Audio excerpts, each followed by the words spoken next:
Ghana Inside. Ghana Inside. Ghana Inside TV. Ghana Inside. Ghana Inside TV on YouTube. Subscribe and like and share. They could head on my pie. Me sugoma me at the park and I'm a joke one dance here. So what pretend papa, what YouTube? Never subscribe and like and share. Abusia ha Ghana Inside yes yetu ye ho so sedane de nyina no ye de ensema e trend on social media no eso ababi bi obi a hye e hye na adwen e fa ho no bi na e bono to fa ne de ababedam na ye ne nsem bi e twegu wa be fontin tan so bruni be kan say social media no eso ye nkwae ye nyina gongo hye video yi bi embra ne ba se de tibia no ye be kire ya adwen e de afa ho ye ngo hye bi. So good morning to you. We, the New Patriotic Party, are here this morning to brief you on the happenings regarding our regional chairman, Chairman Abronye. Well, the police invited him on Monday, the 8th of September. He responded to the invitation by the police,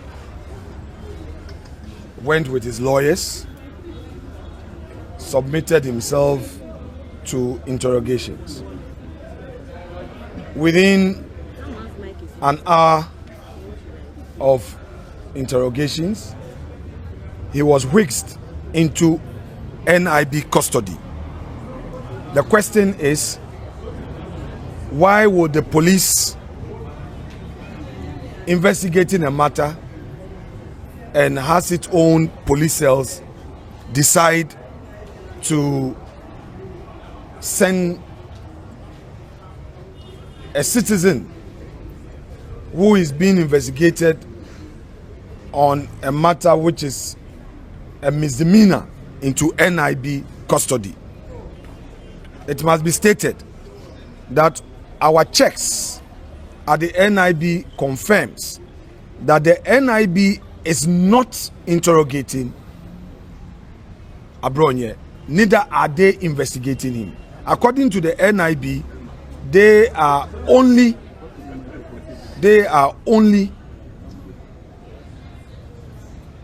recipients of the man Abronye. In other words, the police sent him there that they should keep him. That is why they received him, but they are not the ones who are investigating. So the question is, why would Ghana Police Service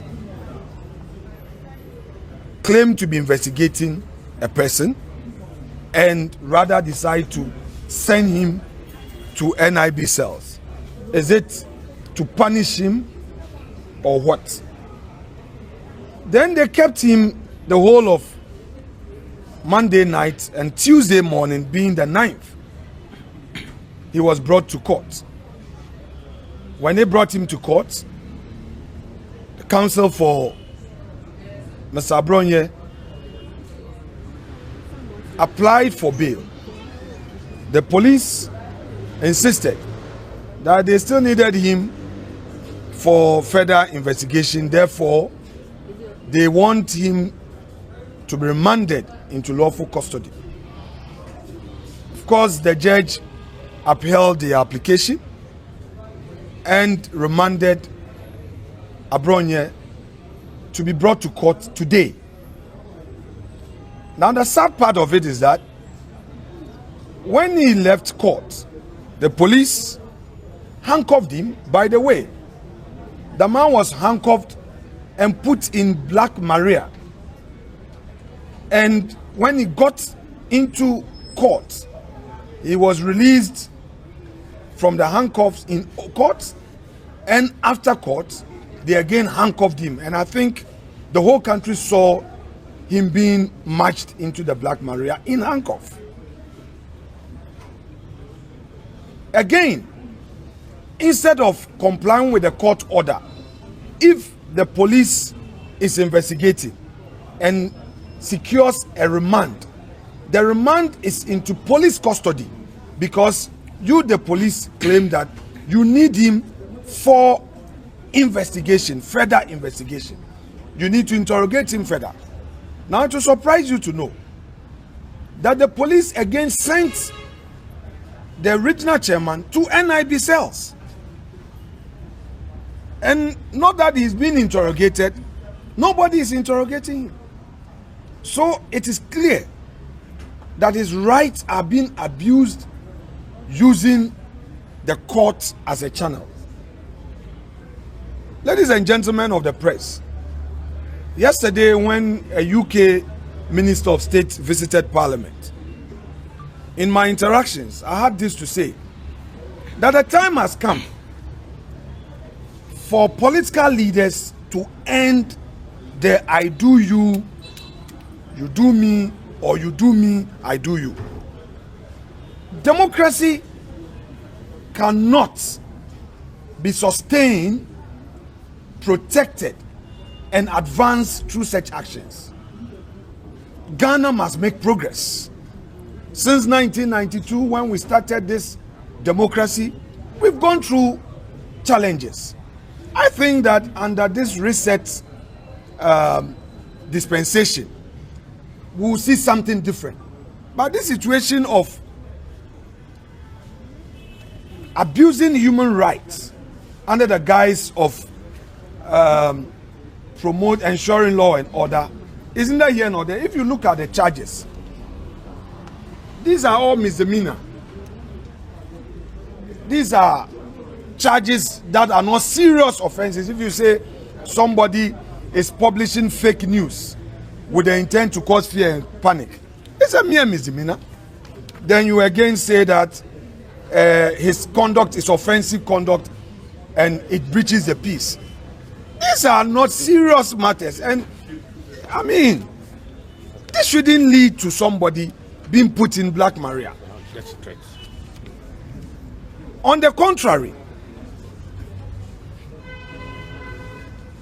a national officer of the NDC threatened my life, threatened the national organizer's life, threatened the chief whip and other senior members of the party. Threat of death openly. We petition. Unfortunately, because there's a different Ghana for MPP and there's a different Ghana for the NDC, the IGP has not even arrested the said officer.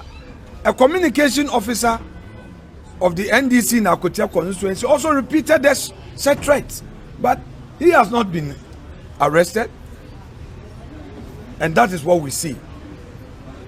You see, our friends in the NDC should watch this. Power is like an ice block. When it's given to you, it starts to melt from the very day. If we made mistakes, or if there were some mistakes in the past, which I admit that our government couldn't have been perfect, some mistakes were made. If the same will be repeated, then where are we heading to? And with what is going on, it becomes difficult for you to hold back the extremists and the hardliners in our body politics.